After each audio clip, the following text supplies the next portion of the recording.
Ultimately, we all end up in the same place. Unless YouTube gets deleted, these videos that I'm creating and the ones that I've already created will be there for forever. What drives me is the comments of appreciation that I get from people from Australia, from Germany, from California, from all around the world.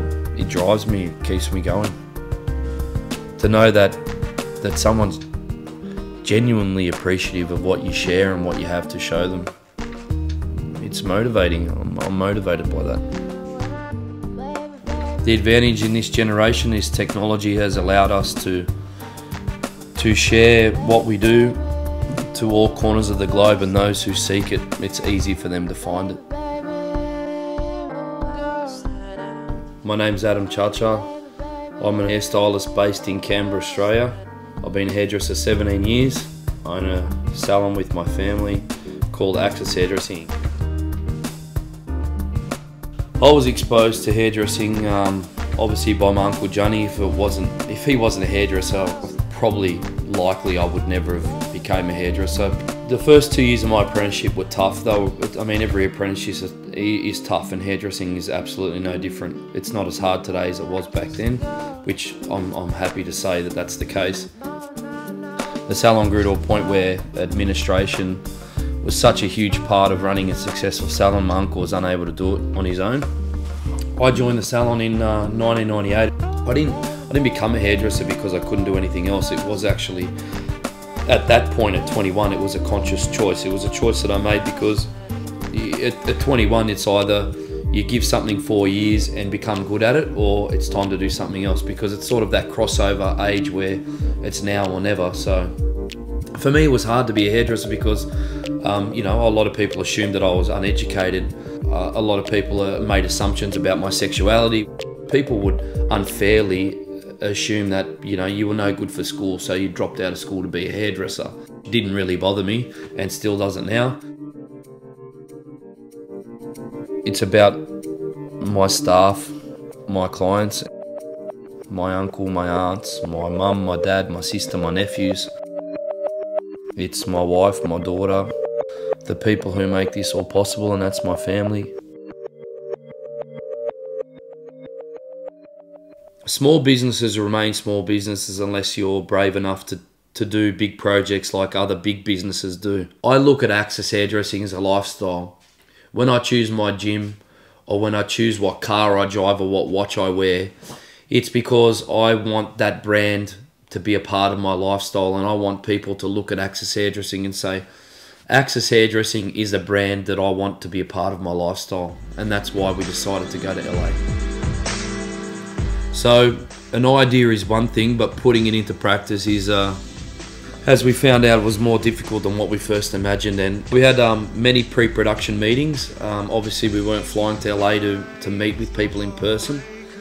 So we're using things like Skype, FaceTime, bouncing ideas off each other's, and then we came out with a concise, clear plan that we needed to execute when we got there. We're going to scale that back to doing them in the morning. We'll just do 3 models, and you can choose the 3rd model.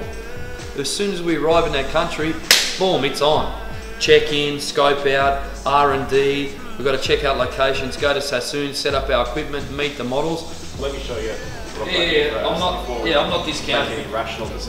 And then it came down to, you know, finding clothes, model, makeup artist, someone to help me do the hair. I mean, if you're going to do 4 photo shoots in 4 days with 3 different models per day, that's 12 models. You know, it's a lot of work. I'll pull palm trees and sort of shoot a lot of it on location there. It just kind of takes out a lot of variables. Like a fancy car in a cheap auction.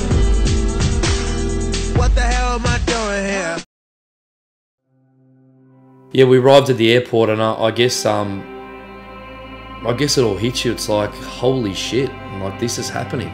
This is real.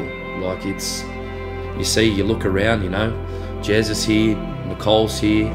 We're taking production gear to the other side of the world, you know. It was incredible.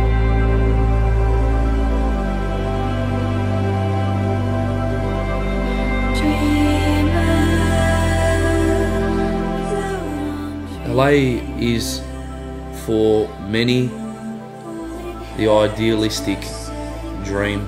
It's where celebrities are, it's where movies are made. It's lifestyle, it's fashion, parties, it's shopping, it's all those lifestyle things that we desire. So for me, it was the ideal place to do our first international project.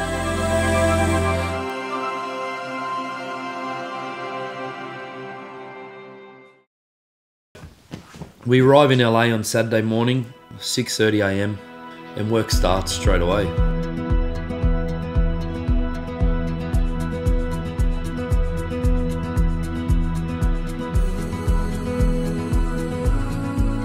We had to unpack all our gear, get all the clothes out, to start steaming all the clothes, to get all the creases out, going through who was coming in on what day. Checked in to our apartment, we had to unpack our gear. Jez, who had to go around and do reconnaissance and R&D for the locations, testing of light.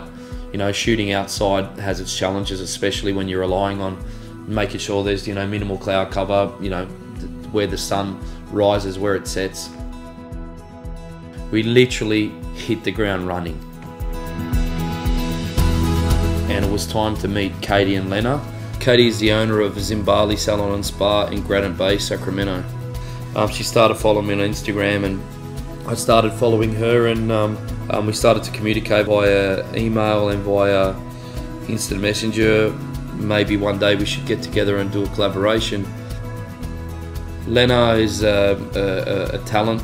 I had seen her work, and Katie welcomed her to the team, and it was a pleasure to work with her. She's a very talented girl. It was really great to finally meet them. We shared a meal together in an Italian restaurant, went over what we had to do for the week, and yeah, just had a bit of a little brief about what we had to do and what we were going to do over the few days. Hello, my name is Daria. Minerva Mendez. I'm from Los Angeles. Anna. My name is Portia Eve. I'm from My name is Victoria. Hi, my name is Irina. Hi, my name is Olga.